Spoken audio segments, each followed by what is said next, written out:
10 minus 8 എന്ന് വെച്ചാൽ എന്ത് അർത്ഥം? 1 1 2 3 4 5 6 7 8 9 10 സാധനം ഉണ്ടെങ്കിൽ 8 സാധനം കളയുക. ഇത്രയും സാധനം ഇല്ലാതാവുക എന്നാണ് അതിനർത്ഥം. ബാലൻസ് എത്ര എണ്ണം കാണും? 3 എണ്ണം കാണും. ഇതൊരു ചെറിയ കൺസെപ്റ്റ്. 10 മുട്ടായി മേടിച്ചിട്ട് വന്നു, 8 മുട്ടായി കൊടുക്കണമെന്നു, ബാക്കി നമ്മുടെ 8 മുട്ടായി കാണും, 3 മുട്ടായി കാണും. ഇതാണ് ഇതിനർത്ഥം. സോ ഇത് 10 മൈനസ് 8 ഇതാണ് ഇതിനർത്ഥം. മറ്റൊരു അർത്ഥം എന്ന് വെച്ച് കഴിഞ്ഞാൽ ഇത് ഞാൻ എൻ്റെ ഒരു എളുപ്പത്തിന് വേണ്ടി പറയുന്നതാണ്.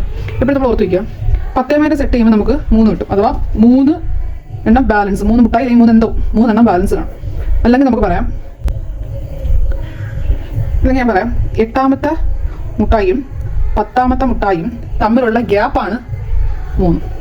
ഈ കൺസെപ്റ്റ് എവിടെ വരുന്നതെന്ന് വെച്ചാൽ, 10 കസേര നമ്മൾ ഇട്ടിരുന്നു. ഞാൻ 8ാമത്തെ കസേര ഇരിക്കുക, എൻ്റെ കൂട്ടുകാരൻ 10ാമത്തെ കസേര ഇരിക്കുക. ഞങ്ങളുടെ കസേരകൾ ഞങ്ങൾ തമ്മിലുള്ള അകലം എത്രയാണ്? ഇവർക്കിടയിലുള്ള നീളം 2 സെന്റിമീറ്റർ ആണെന്ന് പറയാം. അപ്പം നമുക്കറിയാമല്ലോ, 10ൽ നിന്ന് 8 കുറയ്ക്കുക, അപ്പോൾ നമുക്ക് 3 കിട്ടും. 3 എന്താ അർത്ഥമാക്കുന്നത്? 8നും 10നും ഇടയ്ക്കുള്ള അകലമാണ്. സോ ഗ്യാപ്പ് 3 ആണ്. So 3 × 2, so that 2 2 2 6. So 6 metre അകലത്തിലാണ് ഞങ്ങൾ ഇരിക്കുന്നത്. അത് മനസ്സിലാക്കാം.